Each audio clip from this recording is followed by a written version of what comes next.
Hello everyone, we're back with our millionaire series, and with me is Mr. Deepak Arora. He is at the helm of constructing the India Pavilion for the Dubai Expo 2020 as well as the Emirates Pavilion. He is the managing director of DRA Group of companies. He has an amazing success story to tell. He came here way back in 1976 as an architect. Today he's a successful entrepreneur, and we're here again to understand his journey on how he achieved it all. So please tell us, 1976 you came here. Why? I was in the final year college doing my architecture in Delhi, and some people came and established from Ras Al Khaimah the office, and they wanted some designs to be done. They opened an office where they were employing and paying people on hourly basis. And somebody introduced me. I went there being young. I said, okay, let's do and let's see what we can do. I worked there for 2 or 3 days, and I realized people were only coming to make the hours. They were not actually contributing anything. So third day I just told them, sorry, I will not come. I have nothing to contribute, and I don't want free money, that's not my interest. So if you fail, this is my address, because what you want, I can do it in 2 weeks' time. And I left. It so happened 2-3 weeks later they contacted me. Really? They had failed completely. They said, I think you were right, can you do it?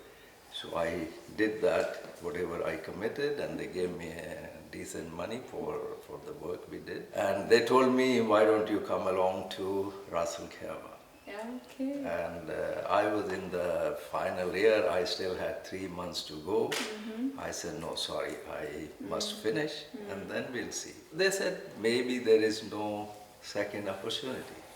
So I said, look, even this was not for me, it has just come. So I just followed my dream to be an architect first, complete my education, and then we will see. 3 months later, they came, and I landed here on 11th November 1976. The salaries were hardly any at that time. They were, I think, offering 2,000 dirhams a month, plus bachelor sharing accommodations. And there was not much built at that time. Yeah, there was not even course. Infrastructure. Being very young at that time, and I never thought I will stay for How that old were long. you again? 24. But I think somehow the opportunities started coming, and you continued to be involved, and we landed up now with 44 years here. I joined them 76, 77, there was a huge recession. So they terminated most of the people. I was also one of them being terminated. Luckily, I found another job with a consulting office.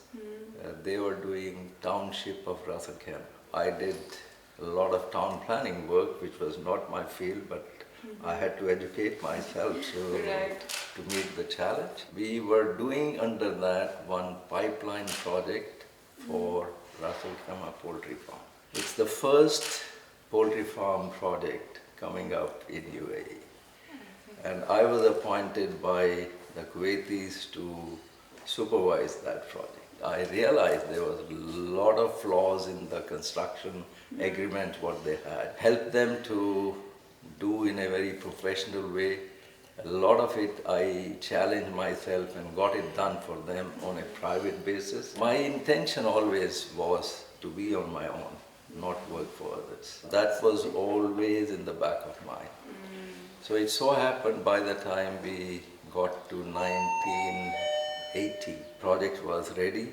I had done a huge amount of work on private level with them, and they wanted to go into the extension second phase for parent stock farm, which was not built at that time. They said this time it's very hard for us to manage finance without being a company, so you establish your company, and I was really excited. Oh my goodness, okay. So I So again, made. you were not expecting it, but it just came to you. No, I was working for it. Yeah, you were in working my for mind, it. I was in your working heart for it it. was there. Whether it works here or it'll work somewhere, Okay. I am gaining that experience. It was the hard work you did Yeah, to of get to course. that opportunity. Of course. It wouldn't have, if I would Yes, have done just absolutely. supervision like anybody else, Yes. it'll not come to you. The Ras Al Khaimah poultry farm was not doing well. Yeah. They had chicks dying, there was a lot of issues, and they decided not to go ahead with the expansion. Okay. So all what I had earned was invested in making the company, Okay. and it was gone. Oh, wow. So, but didn't feel anything at all. I said, okay. So yet it doesn't another matter. challenge. Yeah, another You had to challenge. meet. There was not much work at that time, so I could not look or even waste more time because it was difficult to support yourself. So started looking for a job, back to what you could, Back to square one. and found a job in Sharjah. So moving from Ras Al Khaimah to Sharjah actually made me feel good. I said, probably I'm getting closer to what I want to achieve. The opportunities in Sharjah and Dubai are much more than we had in Ras Al Khaimah at that time. I was working there. I worked from 81 to 85. Yeah. But I was always eyeing on to find something to get on with what I want. In 85, I read in the newspaper that Jabal Ali Free Zone is starting. You know, it's some connect to, I don't even know what kind of projects will be there, but it just struck me out, maybe this is the place, this is raw, this is new. Yeah. Let's put some effort Okay. to find as to what we can do. When you start thinking, the thing starts happening like that. This is what I saw and I felt. I was in Jipka office. Somebody came through somebody that go to Deepak, he will design the project you want to build in Jabal Ali. It was Al Jabal Weaving and Garment Factory, the first project. I had no company, I just helped him. But the goal was, yes, one day you have to get on with your dream. They were very happy. They said, they have come from Karachi. Can you build it for us as well? Okay. So I took that challenge and Wow. started organizing. My journey started from first project in Jabal Ali, Okay. which came out really nice. When was the turning point in your life? Turning point in my life, we got the Swarovski project. It's a very iconic project till now if you go and see Swarovski headquarters. How did you clinch the Dubai Expo 2020? Dubai Expo 2020, first we got the Emirates Airlines Pavilion. We were awarded the Emirates Airlines Pavilion, and then I saw online the ad for Indian Pavilion. So I said, look, I live here, I belong to this place, and I come from that place. Yeah. So why not try if we can do both? Yeah.